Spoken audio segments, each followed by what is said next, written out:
Okay, let's talk about texting in the dating world. You know, that little device in your pocket, it can either be your secret weapon or it can totally blow up in your face. So today, we're going to dive into 3 secrets from dating expert Matthew Hussey that are going to completely change your texting game, turning those boring messages into something, well, magnetic. I mean, really think about it. Your phone can be the best wingman you've ever had, building up that fun, flirty vibe between dates.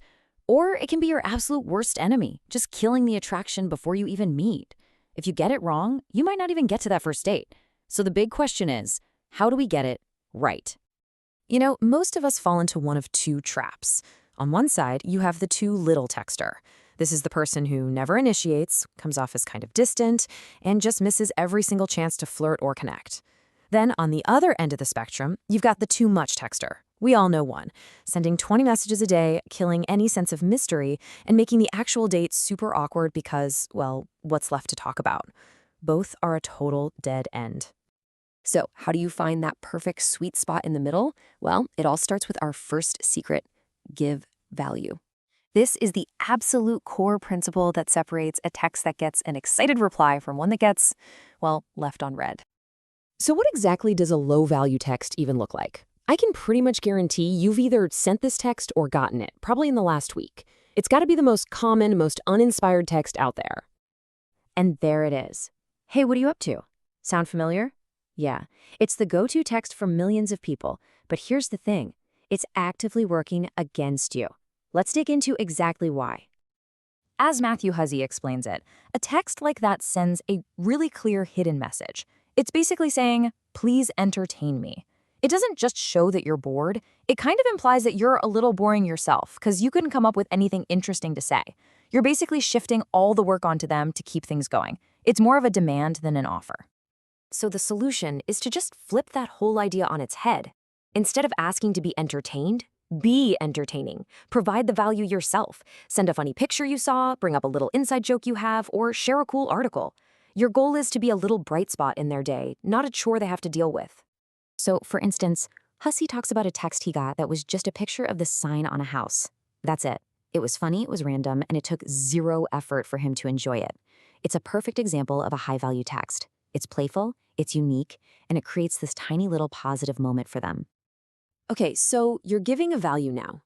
The next layer is all about how you invite them to do things with you. And this brings us to secret number 2, which is all about the psychology of confidence. You've got to project certainty. Okay, just look at the difference here. It's subtle, but it's huge. Hey, do you want to come and join us? That's asking for permission, right? It feels a little unsure. But I'm doing this thing this weekend. You should come. That's a confident statement. It's an invitation, not a plea. The trick here is to just get rid of those unnecessary question marks. Be assumptive. Don't ask if they want to be there. You state the cool plan you have and tell them they should come. See the difference? You're not looking for their approval. You're sharing an awesome experience. And why is this so effective? It's simple, really. Certainty is a massive signal of confidence. It shows that you have a cool life going on, you're sure of yourself, and you truly believe that what you're doing is worth their time. And that kind of self-assurance, it's attractive. Period. All right. So you're giving value, you're projecting certainty. The last piece of the puzzle, and maybe the most powerful one of all, is using your texts to playfully but very clearly communicate your standards. So let's look at a real-life example of this. A woman gets a text from a guy she's interested in. He suggests they meet up for just 1 hour, squeezed in between his other meetings. This is like the classic low-value offer. He's basically asking her to fit into this tiny, convenient little slot in his busy schedule. So how did she reply? With this absolute masterpiece. She writes back, I'm not really a 1-hour time slot kind of a girl, but if you want to take me on a date this week, that'd be lovely. Just notice the tone there. It's not angry, it's not demanding, it's confident, it's playful, and it's so effective. This text is just brilliant because it breaks down into a perfect little formula. Step 1, she asserts her standard, clearly and without any apology. Step 2, she proposes a better high-value alternative, a real date. And then step 3, this is the magic part, she adds that bit of playfulness with the winky face. It keeps the whole thing light and flirty instead of making it a confrontation. And the results of that one single text, The entire dynamic between them completely shifted. By communicating her own worth in this charming way, she instantly leveled up in his eyes. He stopped seeing her as just someone who's available whenever he has a free hour and started seeing her as someone with standards.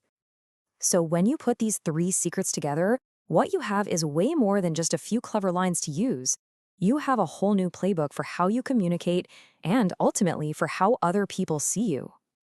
So let's just quickly recap the three secrets. First, give value. Be the reason they smile when they look at their phone, not a reason they roll their eyes. Second, project certainty. Lead with confidence. State your plans, don't ask for permission. And third, communicate standards. Playfully show them that you value yourself and your time. You know, the real question now is how you're going to use this. These secrets, they seem simple, but they can be totally transformative.